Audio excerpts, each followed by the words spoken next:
succès sans successeur est un échec. Mesdames et messieurs, bonjour et bienvenue dans cette émission, une émission d'actualité, une émission purement pédagogique.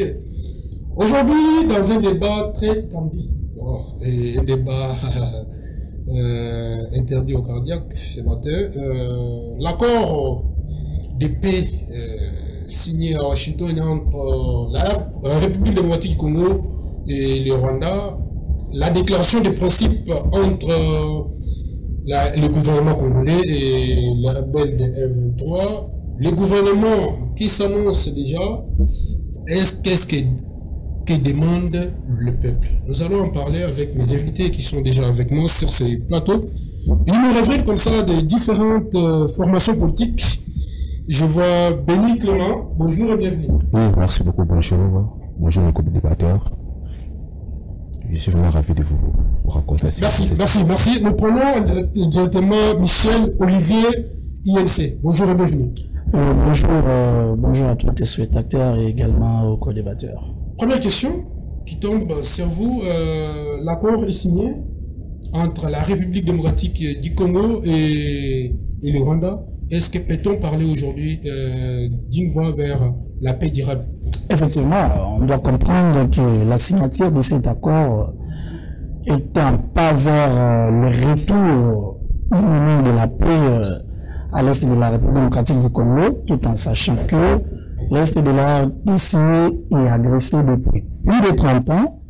Et c'est aujourd'hui un soulagement et un soulagement de voir que le gouvernement de la République a opté de suivre ou soit d'appliquer l'aide du cyclone, qui est la proposition portée par le président Kamere, qui était en fait de parler avec tous les belligérants au conflit dans la zone des Grands Lacs, notamment ce qui intéresse la République démocratique du Congo, le Rwanda, l'Ouganda et la RDC, avec les groupes armés à l'intérieur. Donc aujourd'hui, nous saluons cet effort du gouvernement porté par la volonté du chef de l'État pour un retour définitif de la paix, en tout cas. Un retour définitif de la paix, est-ce que c'est ce que pense Willy? C'est le cadre de la... Avance, bien sûr, avance. C'est un courant politique? Oui, bien sûr, c'est un courant politique. Bonjour, monsieur le journaliste, bonjour mes co-débatteurs et bonjour aussi nos téléspectateurs. Comme venait de dire notre co-débatteur Michel, il a bien souligné, cet accord a été signé avec l'objectif principal de retour durable de la paix. Parce que vous remarquerez avec moi sur ce plateau, la RDC a subi de menaces de balkanisation il y a cela plus de 30 ans. Et aujourd'hui, avec l'implication du chef de l'État que je suis avec tout respect, son Excellence Félix Antoine Tshisekedi Tshilombo, vu son engagement patriotique, il a étalé la signature de l'accord de la paix durable. C'est vraiment un signe que nous saluons, que nous félicitons également le chef de l'État pour cet amour qu'il a porté pour sa patrie normalement. Béni Clément, lui est de la REP. L'accord est signé, mais on constate que dans l'accord, il y a une place où les Rwandais demandent à la RDC de désarmer les FDLR qui, jusqu'au jour d'aujourd'hui, sont dans les territoires occupés par le Rwanda. C'est une confusion, on vous a mis dans une contradiction, soit c'est... En fait, c'est pas une contradiction. Tout le monde sait bien que dans notre sol, il y avait des groupes affiliés. Maintenant, le plus que dans chaque accord, ce qui est important, c'est d'abord du respect. Et on sait bien que dans cet accord, s'il y a aussi du piège que notre pays puisse se mettre à nos voisins, parce que ils ont dit qu'il y a des FDLR. On a accepté. Mais on va voir maintenant, dans la journée où va venir, où sont réellement les FDLR. C'est ça que nous attendons. Et ils ont demandé bien évidemment les gouvernements. Bien sûr, parce que ce n'est pas les va les désarmer. Parce que c'est ça. Bien sûr, on a dit qu'il y a des FDLR. C'est tout faux. Dans quelle partie? Dans quelle partie qui se trouve les FDLR? Sur nulle part. Alors, lorsque vous dites que vous m'accusez la sorcellerie, vous devez être fort à me démontrer que réellement je suis sorcier. On ne peut pas accuser une personne de la sorcellerie sans avoir des preuves tangibles qui montrent qu'il est sorcier. C'est la même chose. Lorsqu'on dit qu'il y a des FDL à tel endroit, on accepte. Mais c'est à vous, mais à ceux qui nous accusent, ceux qui parlent qu'il y a des FDL, de nous prouver qu'il y a des FDL. C'est vrai que nous sommes maintenant dans le... Ça va passer. On ne refuse pas, on ne nie pas, mais il faut qu'il y ait des preuves qui montrent réellement qu'il y a des FDL. Mais ils vous ont demandé, vous avez accepté. C'est ça que je dis.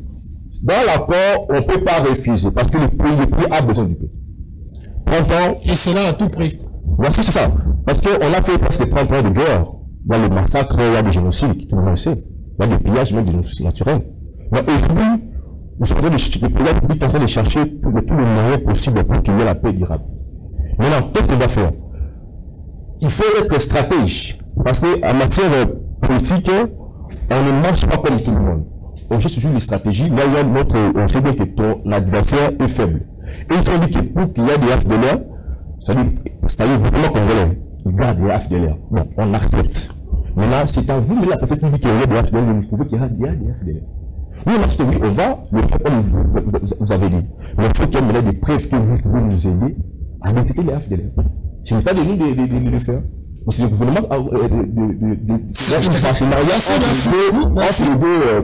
Herbert Boni, en fait, il est chercheur en politique et aussi économiste. Vous avez suivi l'intervention de l'ami. Quelles sont vos impressions? Voilà, tout d'abord, merci pour me prendre la parole. Avant de répondre à votre question, je tiens tout d'abord à saluer mes co-débatteurs avec qui nous partageons ce plateau. Et aussi, à tous les peuples congolais qui nous suivent par un moment, je réitère mes salutations. Vous savez, je suis tout d'abord très content de voir comme quoi l'histoire en est changée. Nous ne sommes pas en train de répéter les mêmes erreurs. Nous, le maître de l'école Makistine nous dit un peuple qui n'apprend pas ses erreurs de passé ne mérite pas d'exister. Pourquoi je l'ai dit? Je l'ai dit justement parce que aujourd'hui, je vois que la RDC commence à éviter ces erreurs du passé. Où je vois certaines erreurs qui étaient graves, qui faisaient en sorte que certains accords ne peuvent pas marcher, sont évités. Pourquoi je l'ai dit? Faisons une petite introspection sur les accords passés. Parlons de l'accord de Pretoria. Vous savez, l'accord de Pretoria avait comme vision objectif, justement, c'est lui de retirer les FDLR qui mon co-débatteur parlait sur le sol congolais. Après, il y a une création de nouvelles rébellions, juste après cet accord. Ce qui veut dire justement que l'accord n'avait pas abouti à une paix durable. Où il y a une création de nouvelles rébellions, notamment les RCD et les CNDP. Là, c'était à 2006. Après, ils se sont dit comment on peut faire encore pour qu'il y ait une paix durable. Il y a un accord qui est à Paris en 2007. L'accord de Nairobi. L'accord de Nairobi portait comme vision ou objectif, justement, celui de retirer les FDLR et les développer sur le sol congolais. Malheureusement, l'accord en question n'avait pas abouti. Alors, pourquoi j'ai dit que nous sommes en train d'éviter les erreurs du passé? Justement parce qu'aujourd'hui, si je peux revenir sur la rétrospection de ces accords, tous ces accords avaient le notaire commun. Et ce donateur commun, c'était la faille qui caractérisait ces accords. Et c'était quoi cette faille? La faille était on ne parlait pas avec l'ennemi direct. Et aujourd'hui, je suis très content de voir comme quoi la RDC a appris ses erreurs et on a décidé de parler avec l'ennemi direct qui est le 1, Pour moi, c'est déjà une avancée significative vers une paix. Donc, je ne dirais pas durable. Pourquoi je ne dirais pas c'est une avancée vers une paix durable? Justement parce que, bien que nous sommes en pleine négociation avec ces troupes des rebelles, mais il y a certaines failles déjà qui se démontrent. Nous, on a signé la déclaration de principe dernièrement. Malheureusement, aujourd'hui, on retrouve cette déclaration de principe n'est pas respectée. Et pourtant, ces déclarations de principe étaient venues justement pour qu'il y ait une confiance mutuelle en vue d'entamer des négociations globales. Malheureusement, aujourd'hui, il y a des violations, où je vois la violation de l'article 13 de la Constitution, où l'article 13 qui nous dit justement que tout Congolais doit qui nous dit justement, que tout Congolais, même pendant la période de crise, doit circuler librement. Maintenant, là où on parle, il y a un de ces Congolais qui meurent par la famille. Pourquoi? Parce que les M23 AFC refusent que les Congolais puissent regagner, puissent accéder dans leur chair, ce qui pose des informations. C'est pourquoi j'ai dit que nous devons être vraiment attentifs. Parce que ces accords, bien qu'ils vont nous amener une paix, mais ça ne sera pas durable. Merci beaucoup. Denis, j'arrive à vous. Vous venez de suivre l'ami, il évoque la question de la violation de la Constitution dans les démarches. Comment vous appréciez ça? Oui, bien sûr, parce que notre loi est claire. D'abord, il y a une loi qui élimine ce qui parle sur la libre circulation de la population, partout aujourd'hui dans le parti Est. Donc, vous allez voir qu'il n'y a pas le respect de la Constitution de notre pays. D'abord, il y a la violation de la souveraineté. Or, dans le pacte des Nations Unies, vous allez trouver qu'il y a ce qu'on appelle la sauvegarde de la souveraineté. Donc, vous devez garder la souveraineté de chaque État. Donc, on ne peut pas quitter un État à un autre, comme on le fait aujourd'hui. Vous voyez que, ce que je peux dire que dans le cas de ces examens, on va voir que l'armée rwandaise, aujourd'hui, soutient les M23. Ils sont en train de créer des massacres. Or, c'est prohibé par la loi. C'est une affaire internationale. Il y a ce qu'on appelle c'est déjà une violation de l'eau. Parce que on peut dire que l'accord signé entre RDC et Kigali, c'est déjà un exercice. Il n'y a pas de la ratification. Donc, le fait déjà qu'on trouve la présence des éléments étrangers dans notre sol sans notre consentement, c'est-à-dire qu'il y a déjà une violation. Parce qu'aujourd'hui, je viens de suivre récemment, avant de venir ici, au niveau de Walikali, il y avait des massacres de la population. Il s'agit même de... Une information où vous confirmez ça? Oui, je viens de suivre. Il y avait même de fermiers. On vient de tuer 19 fermiers. C'est une information. C'est une information. Oui.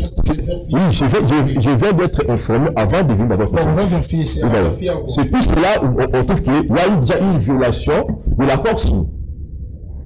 Il y a une violation de l'accord signé. Donc cela prouve que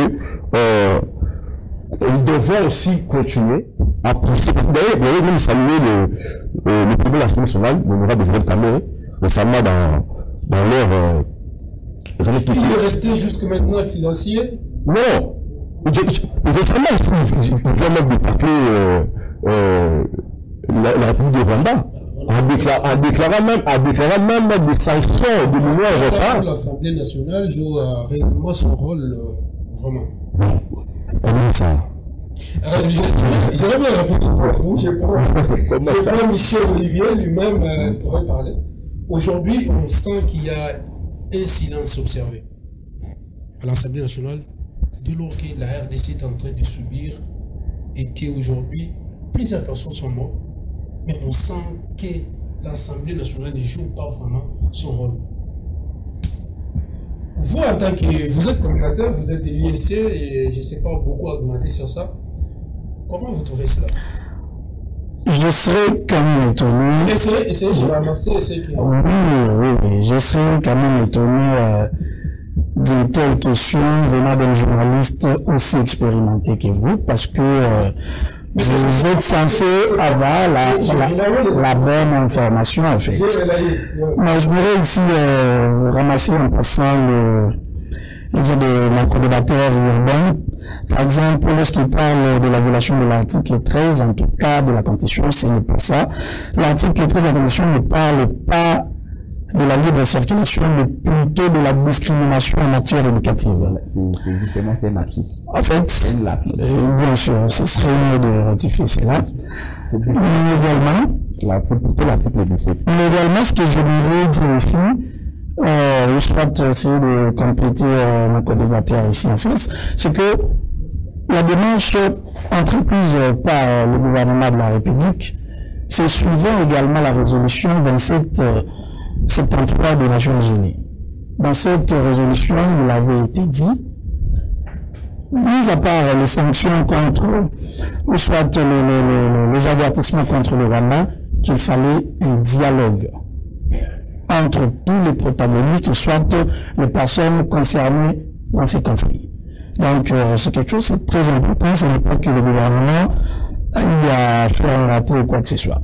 Bon, vous dites que l'Assemblée nationale peut me dire, bon, je ne sais pas si vous voulez que l'Assemblée nationale, en tant qu'institution, soit un atalak des réseaux sociaux ou quoi, je ne sais pas. En tout cas, je serais très étonné. Mais il faut savoir que l'Assemblée nationale, en tant qu'organe législateur, lorsqu'on lit la Constitution, il est là pour effectuer le contrôle de la gestion gouvernementale. Il est là pour légiférer et non pour faire la talak. Je ne sais pas si quelqu'un passe sur un plateau de télévision ou soit quelqu'un fait des interviews et que, obligatoirement, l'Assemblée nationale, où on peut dire, le président Kamere doit faire de même. Pas du tout. Déjà, vous devez savoir que récemment, il y a 2 jours, lors de l'Assemblée, de la conférence parlementaire mondiale qui a eu lieu à Genève, vous avez entendu le speech du président Kamere. Il a eu non seulement de l'ordre de condamner, mais il a demandé le soutien.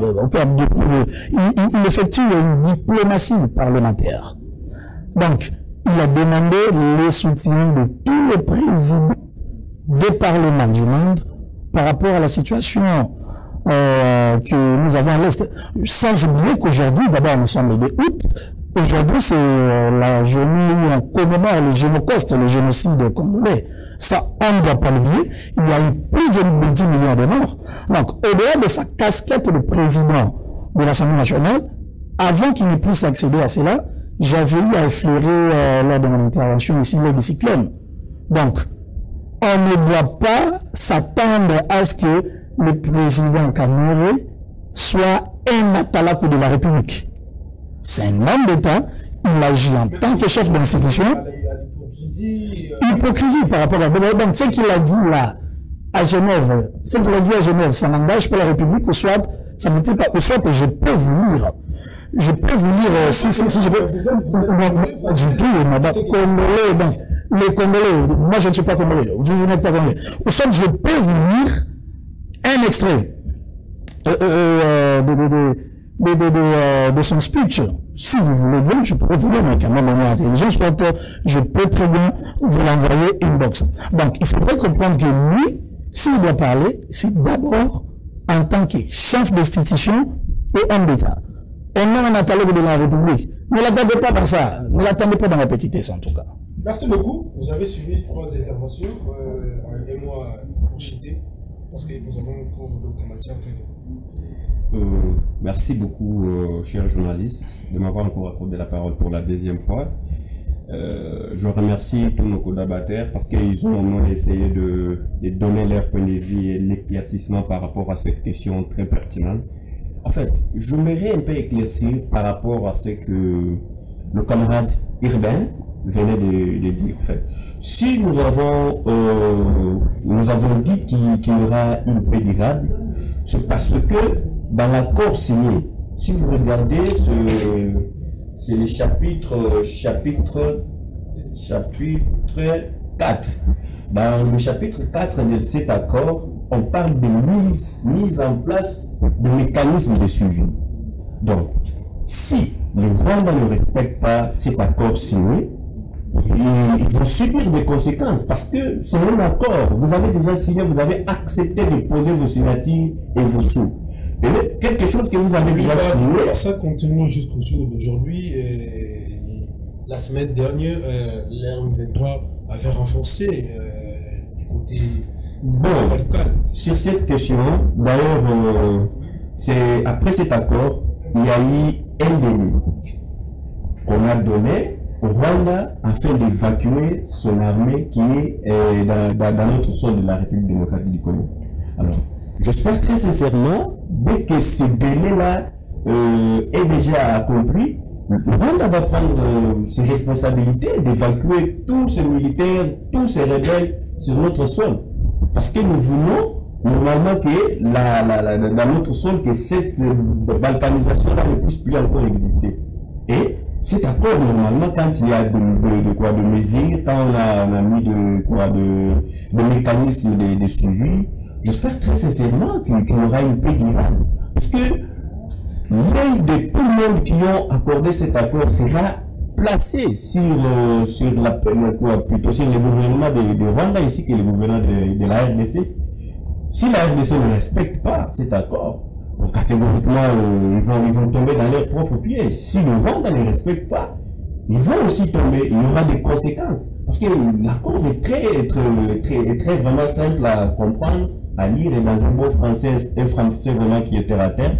Si vous lisez bien cet accord du début jusqu'à la fin, vous comprendrez que ce n'est pas la RDC qui a échoué, mais nous sommes victorieux. Parce que nous avons besoin d'une paix. Et nous avons besoin de privilégier nos intérêts. Nos intérêts, parce que quand les rebelles sont là, ils ont occupé une terre qui est riche, et les rebelles continuent encore à nous piller nos ressources. Donc, c'est vraiment quelque chose à féliciter et à encourager, parce qu'on est vraiment fiers que la paix va revenir. Et merci beaucoup, Michel Olivier. Encore, la déclaration des principes entre la RDC et les M23 est signée, mais malgré tout cela, les M23 opèrent comme il faut. Mais pourquoi attendre tous ces temps pour arriver à commencer à négocier avec les M23 en perdant déjà Goma, Bukavu et d'autres territoires que vous maîtrisez? En fait, je serais étonné encore une fois de savoir que les M23 opèrent comme il faut.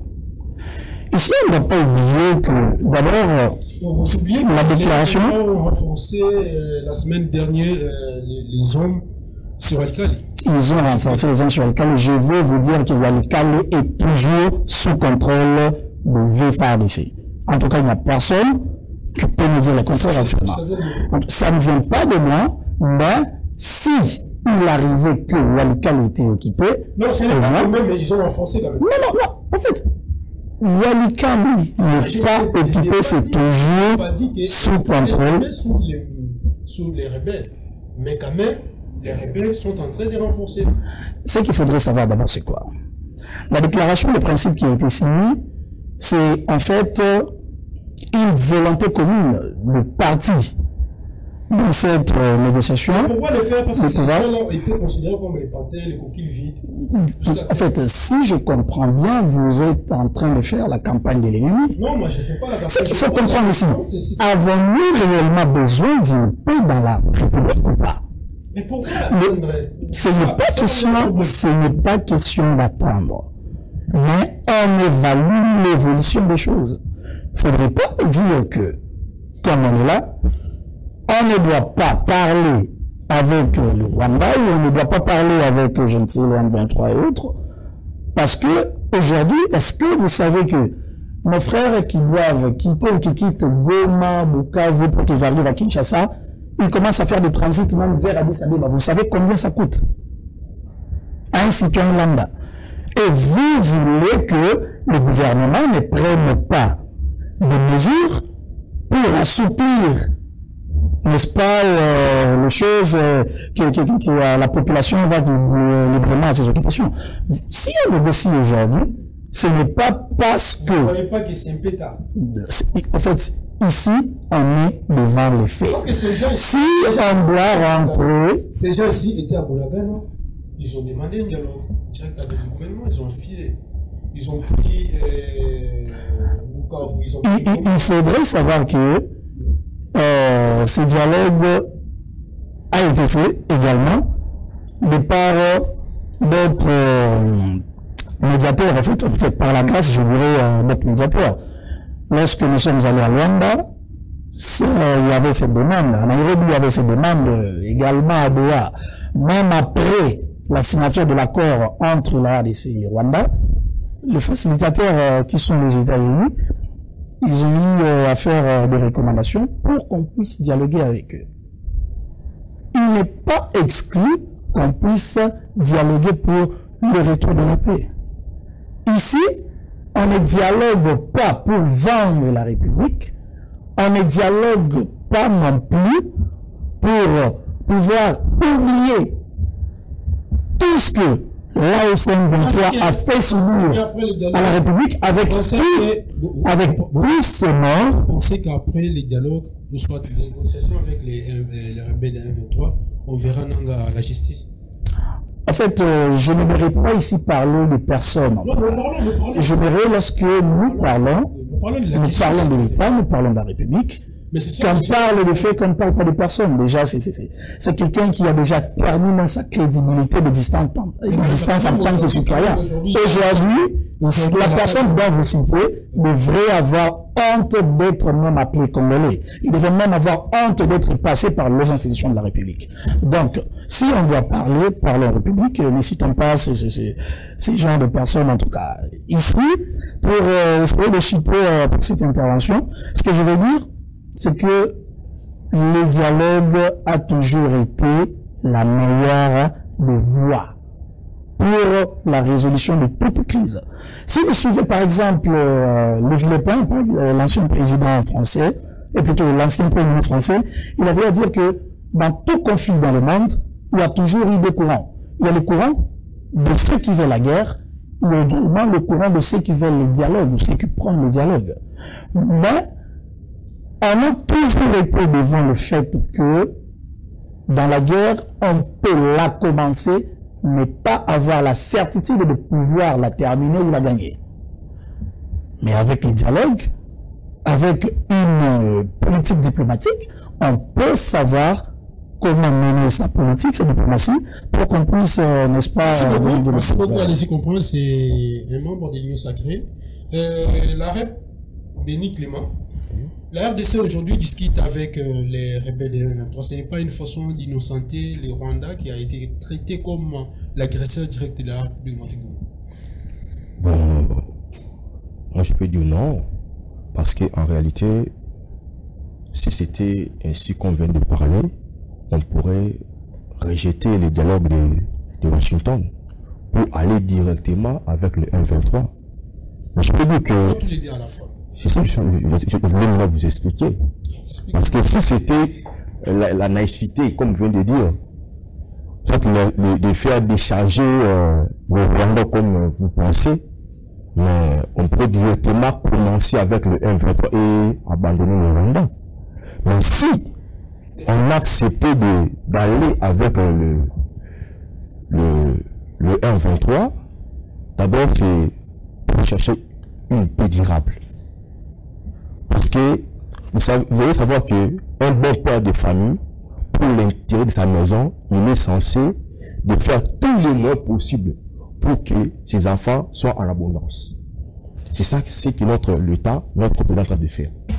Donc, ce n'est pas décharger Kigali ou chercher de donner l'innocence au président. Non, c'est pas ça. Donc, ce sont les moyens pour chercher la paix durable. Parce que, bon, moi, j'ai mes envies, parce que d'autres personnes disent que non, ce ne sont pas les autres ne sont pas des Congolais, comme Menanga, bon, ils sont des Congolais parce que, malgré qu'ils ont choisi leur voie, mais en tant que cibles nationaux, il faut toujours les appeler, de l'écouter aussi. C'est ça que nous avons fait. Parce qu'on ne peut pas les rejeter. Moi, je ne suis pas du mandat des astuces là. Je dis que non, ce sont des étrangers, non, ce sont des Congolais. Malgré qu'ils ont donné la main aux étrangers, mais ils sont des Congolais. Il faut aussi chercher des mots pour les convaincre qu'ils sachent qu'ils sont des nationaux. Ce que vous faites là, ce n'est pas bon. Vous attendez pour votre nation. Qu'ils puissent être au courant de ça. C'est ça qui s'est fait. Ce n'est pas dans de mauvais sens. Comment? Merci beaucoup. Herbin, vous sentez qu'à Doha, il y a eu discussion à Doha. Bien évidemment aussi, bon, aux États-Unis, c'est l'accord de paix signé. Mais ici, l'opposition congolaise demande les dialogues. Le gouvernement impose le gouvernement. Les gouvernements aussi, bon, je peux dire, les régimes imposent un gouvernement de couverture. Comment voyez-vous ça? Voilà, merci pour cette question si pertinente. Vous savez, avant de m'attaquer à cette problématique, j'aimerais revenir sur ce qu'ont dit mes co-débatteurs. Tout d'abord, je vais revenir sur ce qu'a dit Lili qui nous dit la RDC victorieuse. J'ai mal d'attendre ça venant des jeunes comme moi. Vous savez, cette guerre, c'est une guerre, bon, cette négociation, justement, si aujourd'hui les régimes n'ont pas accepté de négocier, c'est parce qu'ils se sont vus dans une position dépressive. Ils se voyaient partir. Laissez-moi finir, s'il vous plaît. Ils se voyaient partir. Pourquoi ils se voyaient partir? Justement parce que, au départ, ils disaient que non, nous sommes prêts, on ne va jamais négocier avec ces Pontais, on ne va jamais négocier avec les Rwandais, on va jamais. Mais pourquoi seulement la dernière minute? Vous devez savoir que tout régime politique, toute élite politique cherche à s'éterniser au pouvoir le plus longtemps possible. Et aujourd'hui, s'ils acceptent, c'est parce qu'ils ont vu que non, nous sommes en train de partir. Et ils ont accepté, justement, parce qu'ils se retrouvent dans une posture dépressive. Alors, je vais revenir sur ce qu'a dit mon co-débatteur Olivier. Il dit que non. Nous sommes en train de chiter, il faut... Non, laissez-moi revenir sur ce qu'ils ont eu à dire. Ils ont dit que nous, les médiateurs, il nous a parlé des médiateurs, il a parlé d'ailleurs de Washington, États-Unis, tout ça. Vous devez savoir, nous, Congolais, nous devons se poser des questions sur les enjeux, les enjeux sur ces négociations. Qu'est-ce que nous avons gagné dans ces négociations? Aujourd'hui, on négocie avec les Rwandais. Hier, les Rwandais pillaient la RDC. Hier, les Rwandais agressaient, bon, jusqu'aujourd'hui, les Rwandais agressent la RDC. Où les Rwandais avaient subi des suspensions, où il y avait certaines aides de développement qui étaient suspendues pour l'avantage des Rwandais. Alors le Rwanda s'est dit, mais là, on n'a plus d'aide, nous sommes restés seuls, qu'est-ce qu'on peut faire pour laver notre image? Et voilà, ils ont aussi accepté justement de dialoguer. Donc je dirais, ce dialogue, cette négociation est venue justement pour laver l'image du Rwanda. Le Rwanda qui était vu comme un agresseur de la RDC, le Rwanda qui était vu comme un pilleur des ressources de la RDC, aujourd'hui le Rwanda est vêtu d'une veste propre, où on dit le Rwanda est à peine maintenant avec la RDC. Donc ce qui veut dire que le Rwanda commencera à piller légitimement les ressources de la RDC, le Rwanda commencera à exporter justement nos minéraux légitimement parce que c'est dans l'accord. Justement, parce que c'est pas de l'accord, c'est pas de l'accord. Mais aujourd'hui, c'est quoi, c'est le troisième pilier, dit au pas de l'économie. Aujourd'hui, que non, il y aura justement des dialogues mutuels entre le Rwanda et le Rwanda pour réussir à travailler sur les lacs. Voilà. Aujourd'hui, je peux dire que le Rwanda est lavé de toutes ces accusations de l'année passée ou des années antérieures. Donc pour moi déjà, c'est une faille qui demande que les autorités en place ont juste accepté parce qu'ils se sont retrouvés dans une position dépressive. Merci beaucoup. Je reviens toujours sur Michel Olivier. Michel Olivier, tout ce que je disais.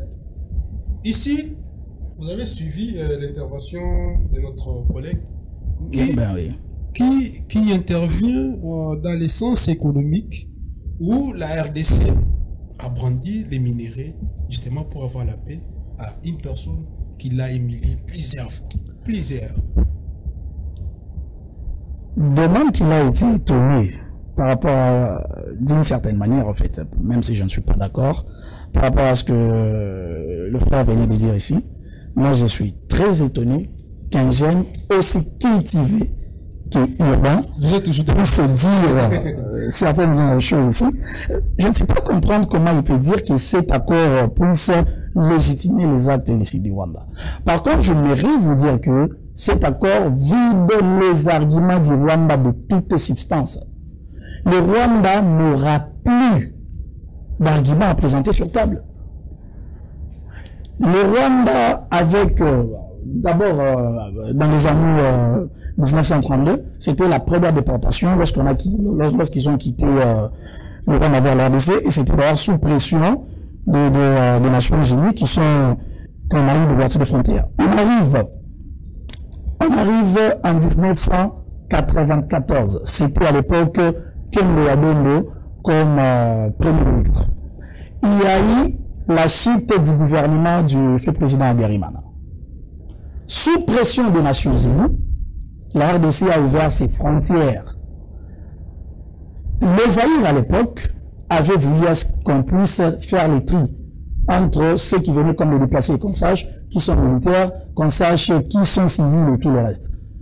Mais étant donné que ça allait prendre beaucoup de temps, la communauté internationale a fait encore pression, et c'est ainsi qu'on a réussi sur notre sol, et les civils, les militaires et tout, les intérieurs. Donc on a eu maintenant les groupes, je ne dirais pas les groupes armés, je dirais les personnes qui ont fui la guerre de l'autre côté avec les armes chez nous ici. Et ils ont formé ce qu'on appelle les FDLR.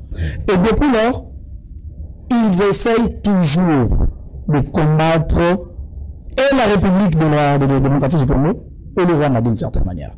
Mais dire que cet accord lave le Rwanda, en tout cas, je ne sais pas. Est-ce que d'abord, les gens ont eu à prendre le temps de lire, ne serait-ce que même l'exposé des motifs de cet accord? Ce serait très important. Surtout sur les points économiques. Du point de vue économique. Vous savez que d'abord, non, pas historiquement parlant. D'accord, je termine. Pas même historiquement parlant, mais géographiquement parlant, on va savoir que la RDC, de par son destin d'existence, ne pourrait jamais se séparer de ses 9 voisins. Il faut partager. En fait, il y a ce qu'on appelle les coopérations économiques. Une coopération économique est loin du bradage. C'est ce que vous voulez faire entendre ici. Ce n'est pas le bradage, mais c'est une coopération économique. Et là, vous allez comprendre que, d'abord, il n'y a pas que avec le Rwanda qu'on peut signer une coopération économique. Avec l'Angola, ça s'est fait. Avec la Zambie et tout le reste. En fait, c'est qu'il faut comprendre que cet accord signé entre la RDC et le Rwanda est un piège pour le Rwanda, si les gens ne le savent pas. Merci beaucoup. C'est un piège pour le Rwanda, juste 10 secondes, c'est un piège pour le Rwanda, d'autant plus que sur notre sol, les FDLR n'existent plus, et eux, ceux qui viendront là, avec la mutualisation de forces, ils n'auront plus à trouver quelqu'un ici, et ils n'auront plus de raison de venir agresser notre pays sous prétexte qu'il y aurait une force armée qui attaquerait leur pouvoir de l'autre côté. Merci beaucoup. Vous avez une minute pour clôturer. Merci, mais je peux vous demander même 3 minutes. Non, ça c'est trop l'émission. Je vais aller trop vite. Je peux vous ajouter une autre, mais ça fait 2 minutes. Merci beaucoup, je serai vraiment bref. En fait, je reviens un peu sur ce que le frère Urbain venait de dire, que les gouvernements de la RDC se sentent dans une position dépressive. En fait, mon frère, je ne sais pas si vous avez eu le temps de lire l'accord. Prenez au moins le temps de lire l'accord, même après cette émission. Vous allez comprendre. Et d'abord, je dois un peu te dire une chose. Est-ce que si la RDC n'était pas victorieuse dans cet accord signé à Washington, pourquoi cet accord met le Rwanda mal à l'aise? Est-ce que tu sais qu'il y a des bruits chaque jour au Rwanda? Les Rwandais ne sont pas à l'aise pour cet accord. Et si le Rwanda est à l'aise, et pourquoi il y a encore des menaces qui continuent de l'autre côté? Il y a des menaces. Chaque jour ici, le Rwanda est en train de se faire les bruits par rapport à cet accord, parce qu'ils ont vite compris que non, la RDC sortira toujours victorieuse. Et nous en sommes fiers, parce qu'aujourd'hui, moi personnellement, en tant que patriote, je ne peux pas accepter que nos sœurs et frères qui sont de l'autre côté là continuent toujours à être tabassés, à être tués comme les chiens ou les animaux. Quand même, nous devons être fiers de cet accord, mon frère. C'est notre souveraineté, c'est notre Chut déjà. Donc vous comprendrez que d'ailleurs dans cet accord, tu as demandé encore la question de savoir qu'est-ce que la RDC va gagner dans cet accord. Mais la réponse est très simple. Je n'ai pas posé cette question. Non, mais c'est une question que tu as posée. Ce n'est pas l'interprétation, mais c'est une question important qu'on puisse se baser sur les avantages quand la RDC dans ses enfants. Voilà. D'ailleurs, si vous parlez des avantages, aujourd'hui, nous avons signé, on dit bien c'est l'accord de paix. Ce n'est pas l'accord de minerai. Malgré qu'il y a les menaces continuent. Est-ce que tu peux nous prouver? Parce qu'aujourd'hui, il y a la paix. Mon frère, hier, j'ai reçu un frère qui est venu à Goma. Notre camarade est venu à Goma ici pour se voir avec notre président du courant politique avant ce que ils sont déjà dans la paix. Ils sont dans la paix. Il nous a. Oui, ils sont dans la paix. Là, il a fait quelle route? Pardon? Il a fait quelle route? Bon, je ne maîtrise pas très bien le route de l'autre côté. Merci beaucoup. Mais je maîtrise pas déjà le route. Merci beaucoup. Merci. Chute dans une Oui, merci beaucoup. D'abord, j'ai essayé un peu de cadrer en français. Parce que je vous dis que par rapport, parce qu'il veut, le régime en fait veut partir, et puis, raison pour laquelle ils ont signé l'accord, je ne sais pas. Parce qu'un bon parent cherche toujours à laisser une bonne héritage à ses enfants. Voilà. Maintenant, vous dites qu'il veut partir, c'est comme si vous me donnez une bombe à retarder. Maintenant, je vous dis que ce n'est pas une bombe à retarder. C'est un héritage qui veut laisser à ses enfants. Vous êtes jeune, comme nous, parce qu'on ne peut pas nous laisser des. Qu'est-ce qu'on peut dire? On ne peut pas nous laisser dans des embarras, dans des conflits. Voilà. Mais il faut qu'il y ait un bon parent comme que nous avons. Il est censé toujours de nous laisser dans une bonne position. C'est ce qui est le gouvernement qu'on veut faire. Donc ce n'est pas parce qu'il veut partir et puis il veut faire ça. Deuxième chose, c'est pas pour décharger, comme vous venez de dire aussi que c'est pour décharger le Rwanda. Qui vous a dit ça? Il veut décharger le Rwanda. Soit il veut la violence du Rwanda. Enfin, qui fait un pas en arrière dans le régime passé? Est-ce qu'on dénonçait le Rwanda comme cet régime? Toujours on caressait le Rwanda. Tous vos problèmes, vous les mettez toujours non, d'ailleurs, c'est le régime déjà. Mais il faut. Il y a un bouton. Mais je voulais. Non, oui, c'est le régime. Mais aujourd'hui. La sécurité aujourd'hui, c'est le régime passé. Qui ne savent pas. C'est que le régime passé. C'est qu'il y a une solution aujourd'hui. Ces guerres avaient commencé depuis longtemps. Moi, je suis de Sud Kivu, je vous dis. Vous oubliez qu'en 2001, il n'y avait pas la République. Comment ça? Je suis de Sud Kivu, je vous dis. Parce que ne m'embrouillez pas, s'il vous plaît. Je suis de Sud Kivu. Je suis de Sud Kivu, je vous dis que dans notre territoire, depuis l'époque de l'ancien régime, on a connu des massacres. Et c'est ça que je dis. On a connu des massacres par nos pays voisins. Et il n'y avait aucune personne à dénoncer ce genre de massacre. On est toujours en train de caresser nos voisins, en train de caresser. Mais aujourd'hui, avec le slash facile béton, on peut de voir que, quand même. La diplomatie assistante. Mais bien sûr, parce que. La liberté. Merci. Vous savez,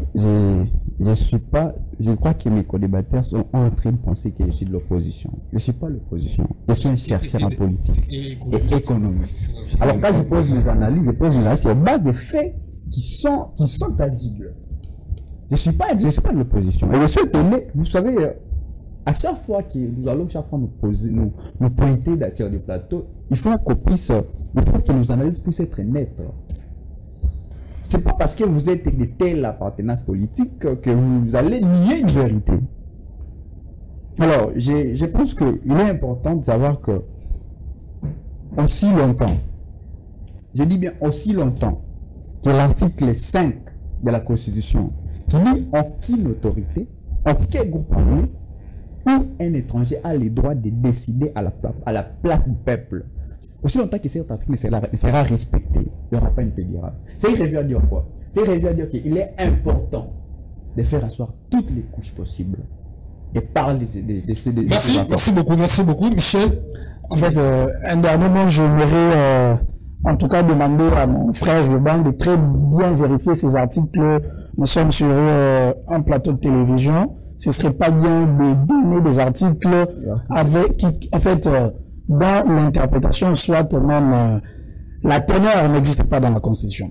En fait, un dernier mot ici, je voudrais dire, c'est que il y a un élément d'actualité qu'on n'a pas y à parler, c'est le prochain gouvernement qui profile à l'horizon.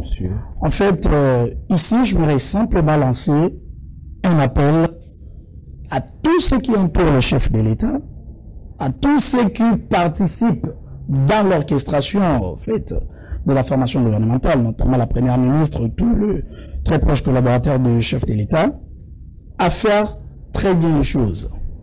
Dans quel sens? C'est que la République est en train de traverser un moment crucial. Ici, ce qui serait nécessaire, c'est que on puisse éviter les frustrations à l'interne. Ce ne serait pas bon que, par exemple, l'UDPS envoie une liste pour son quota en tant que première force politique, mais de l'autre côté, la dénomination, on nomme des gens qui sont dans l'obédience de ceux qui sont autour du chef de l'État, et non la liste de l'UDPS. L'INC envoie une liste, l'AFDC et autres, donc qu'ils ne fassent pas les choses selon leur bon vouloir, qu'ils respectent le poids politique, parce que dans toute république dans le monde, le jeu politique se joue avec les forces en présence. Vous voyez un peu ce que je veux dire. Donc, ici, il est très capital que ceux qui sont autour du chef de l'État puissent très bien régler cette chose. Sinon, en tout cas, sinon, on aurait, de par les frustrations, de fabriquer des nangadus au sein de l'Union sacrée. Parce qu'on avait vu même défection de certaines personnes au sein de l'Union sacrée qui ont rejoint de l'autre côté. En tout cas, ce n'est pas une bonne chose. Merci beaucoup. Nous sommes arrivés à la fin de cette grande émission. Vous l'avez suivi. Dites merci à l'équipe technique qui nous a accompagnés ce matin. Merci et bye.